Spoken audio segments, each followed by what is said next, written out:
નમસ્કાર દર્શક મિત્રો, એસડી ન્યૂઝ ગુજરાતી ચેનલ પર આપનું સ્વાગત છે. હું આપની સાથે વૈશાલી પોબારુ કરીશું નજર આજના સમાચાર પર.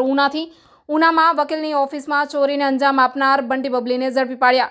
આ બંટી બબલી છકડો રિક્ષા લઈને ભિક્ષુક બનીને ચોરીને અંજામ આપતા હતા. ઉના શહેરમાં ધોરા દિવસે એક નામાંકિત વકીલની ઓફિસના ખાનામાંથી 1 લાખ જેટલી રોકડ રકમની ઉઠાંતરી કરી હતી, જે સમગ્ર ઘટના વકીલની ઓફિસમાં લગાવેલા સીસીટીવી કેમેરામાં કેદ થઈ હતી. અને આ અંગે ઉના પોલીસમાં લેખિત અરજી કરતા પોલીસે આ યુવતીને ઝડપી પાડવા ચક્રો ગતિમાન કર્યા છે. બાદમાં આખરે આ ચોરીને અંજામ આપનાર બંટી બબલીને પોલીસે ઝડપી પાડ્યા છે. Reporter Abdul Gazi, SD news Gujarati, Una. ટાઉનમાં 25-10 ત્યાં એના કોમર્શિયલ એરિયામાં ત્યાં વકીલ જે ફરિયાદી છે એની ઓફિસના એના ડોરમાંથી 95,095 રૂપિયાની ચોરી થઈ હતી. અને તરત જ પોલીસને એમણે જાણ કરી હતી. આપણે એફઆઈઆર પણ જે તે સમયે કરી હતી. પછી એ સીસીટીવીના સર્ટેન ફૂટેજીસ આપણને મળ્યા હતા, પણ બાતમીદારના નેટવર્કના આધારે એ જે ચોરી છે એને ઉકેલવામાં સફળતા મળી છે.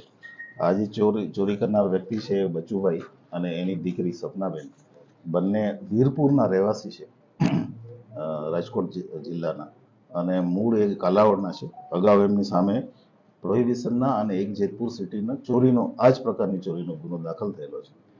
એમની એમો સિમ્પલ છે, ભિક્ષાવૃત્તિના બહાને કોઈ પણ સિટીમાં ફરે છે અને ભિક્ષાવૃત્તિ દરમિયાન એને જ્યાં પણ કોઈ એવી જગ્યા લાગે કે જ્યાંથી ચોરી કરી શકાય એવું અનુકૂળતા લાગે એટલે એ ચોરી કરીને ત્યાંથી એ જગ્યા છોડી દે છે.